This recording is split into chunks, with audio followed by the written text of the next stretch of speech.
നിങ്ങൾ ആഗ്രഹിച്ചതുപോലെ ഒരു രാത്രി ഞാൻ നിങ്ങളോടൊപ്പം കിടന്നാൽ എൻ്റെ അച്ഛൻ നിങ്ങളിൽ നിന്ന് വാങ്ങിയ പൈസ തിരികെ തരുന്നതിൽ സാവകാശം തരുമോ? രേവതി അത് ചോദിക്കുമ്പോൾ ചന്ദ്രമോഹൻ്റെ മെയ്കളിൽ വജ്രത്തിളക്കമായിരുന്നു. നിനക്കറിയാമല്ലോ, എനിക്ക് ഒരു വാക്കേ ഉള്ളൂ. കോടികളുടെ ആസ്തിയുണ്ട് എനിക്ക്.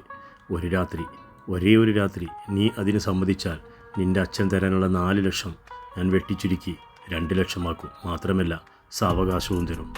അപ്പോൾ ഇത്രയും നാൾ വീറപ്പെണ്ണെന്ന് നിങ്ങളെ വിളിച്ചു ആക്ഷേപിച്ചിരുന്ന എനിക്ക് വിലയുണ്ടല്ലേ? 2 ലക്ഷം 2 ലക്ഷമല്ല ഈ പീറയുടെ രാത്രിക്കുള്ള വില. പുച്ഛമായിരുന്നു രേവതിയുടെ ആ വാക്കുകൾ നിറഞ്ഞിരുന്നത് എന്ന് മനസ്സിലാക്കിയിട്ടും നിശബ്ദനായി ചന്ദ്രമോഹൻ. കാരണം വളരെ നാളത്തെ അയാളുടെ അടങ്ങാത്ത ആഗ്രഹമായിരുന്നു രേവതി.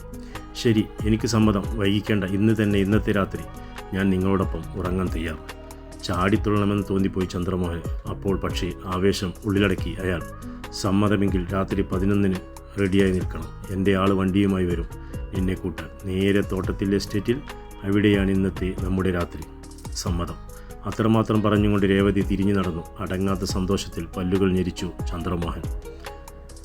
അങ്ങനെ ഒടുവിൽ നീ എൻ്റെ വരുതിയിൽ വന്നു. ആഗ്രഹിച്ചെന്ന് കൂടി ഞാൻ നേടി. ഒരു വട്ടം വന്നാൽ പിന്നെ നിന്നെ സ്ഥിരമായി വരുത്തുവാനുള്ള ചതിക്കുഴികളൊക്കെ എൻ്റെ പക്കലുണ്ട് പെണ്ണെ.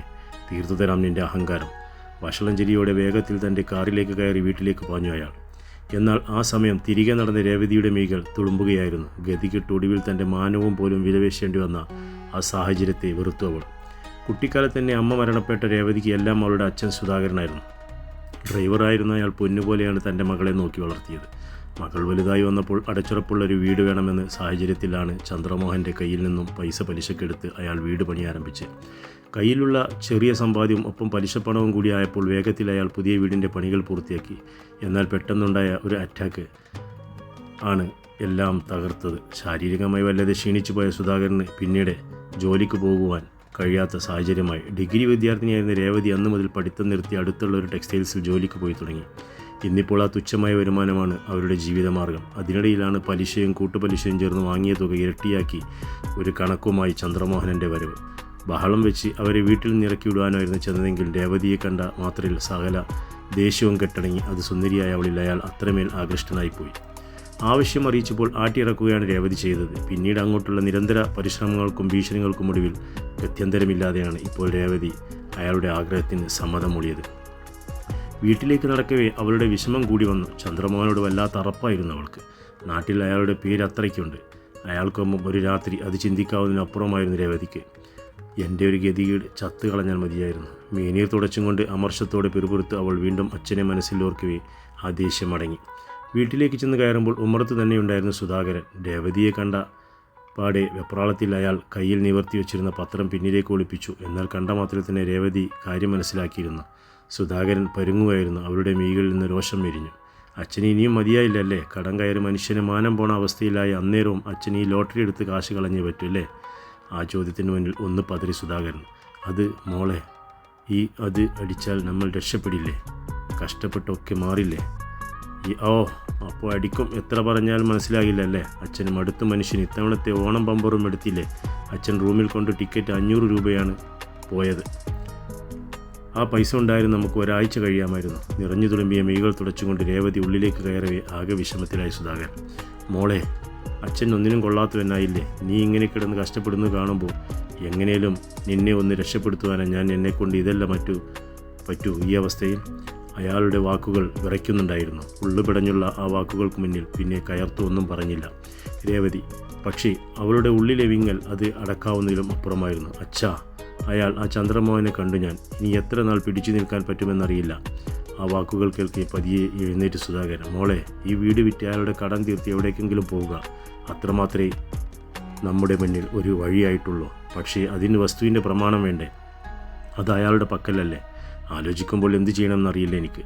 എല്ലാം ഓക്കെ ആകും അച്ഛ, വിഷമിക്കേണ്ട. ഒരു വഴി തെളിയും, നമുക്ക് നോക്കാം. രേവതിയുടെ വാക്കുകൾ ഒരു ദൃഢത കൈവന്നത് അറിഞ്ഞ സുധാകരൻ അത് അയാളെ ഭയപ്പെടുത്തി. മോളെ, നിന്നിൽ കണ്ണു വെച്ചിട്ടാണ് അയാളുടെ ഇത്രയും സാവകാശം നമുക്ക് തന്നത്. ഇനിയും അയാളുടെ ചിന്ത അത് തന്നെയാണ്. അതുകൊണ്ട് എങ്ങനെയും നമുക്ക് ഇവിടുന്ന് രക്ഷപ്പെടണം.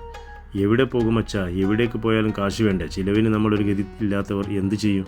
ഇതിനോടകം അച്ഛൻ്റെ എടുത്തു കൂട്ടിയ ലോട്ടറികൾ വിറ്റാൽ കാശും കിട്ടുമോ? കിട്ടുമെങ്കിൽ പറയേ, അത് ചെയ്യാം നമുക്ക്. മകളുടെ ചോദ്യത്തിന് മുന്നിൽ വീണ്ടും പതറി സുധാകരൻ. അത് കാണുകയെ രേവതിക്കും വിഷമമായി. അച്ഛനെ വേദനിപ്പിക്കാൻ പറഞ്ഞതല്ല, നമ്മുടെ മുന്നിലെ എല്ലാ വഴികളും അടഞ്ഞിരിക്കുകയാണ്.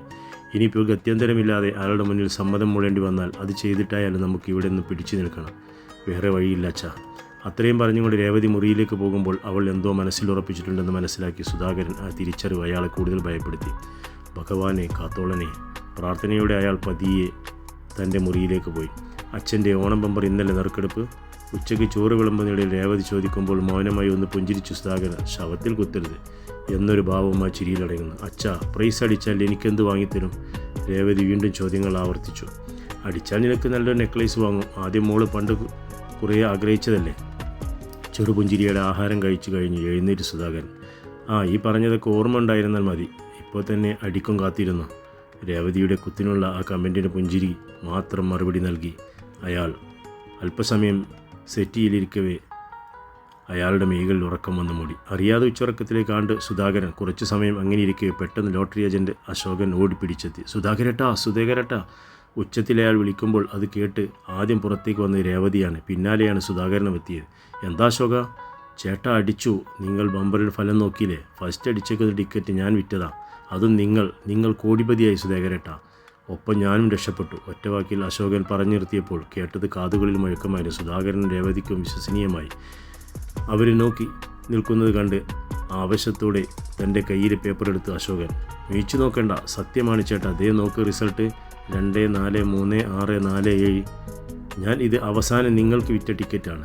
നിങ്ങളാണ് പ്രൈസ്.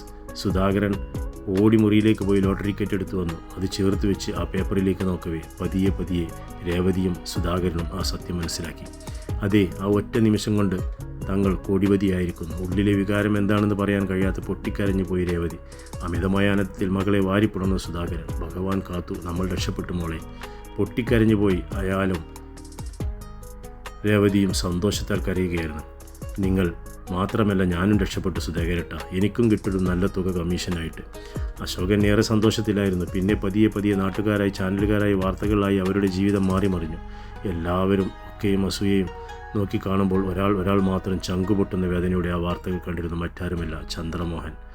പുല്ല് വല്ലാത്ത ചെതിയായിപ്പോയി. കൈവെള്ളയിൽ വന്നിട്ട് വൈദ്യുതി പോയി കളഞ്ഞല്ലോ.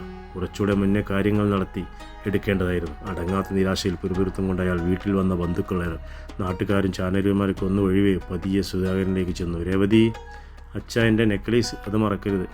അവൾ പറഞ്ഞു കേൾക്കെ നിറമീകൂടെ തന്നോട് സുധാകരൻ പുണർന്നു. സുധാകരൻ, ആ കാശിങ്ങട്ട് വന്നോട്ടെ, അച്ഛൻ വാങ്ങിത്തരും ഒരു ഡയമണ്ട് നെക്ലേസ്. അച്ഛൻ്റെ മാറിൽ തല ചായ്ക്കുമ്പോൾ ഉള്ളിൽ വല്ലാത്ത സന്തോഷം തോന്നി രേവതിക്ക്. ഒരുപക്ഷെ ഇത് സംഭവിച്ചില്ലായിരുന്നെങ്കിൽ ഇന്നത്തെ രാത്രി. അതോർക്കവേ ആശ്വാസത്തോടെ മനസ്സുരുകി ഭഗവാന് നന്ദി പറഞ്ഞ് അവൾ അങ്ങനെ അവരുടെ ജീവിതവും പൂവണിഞ്ഞു.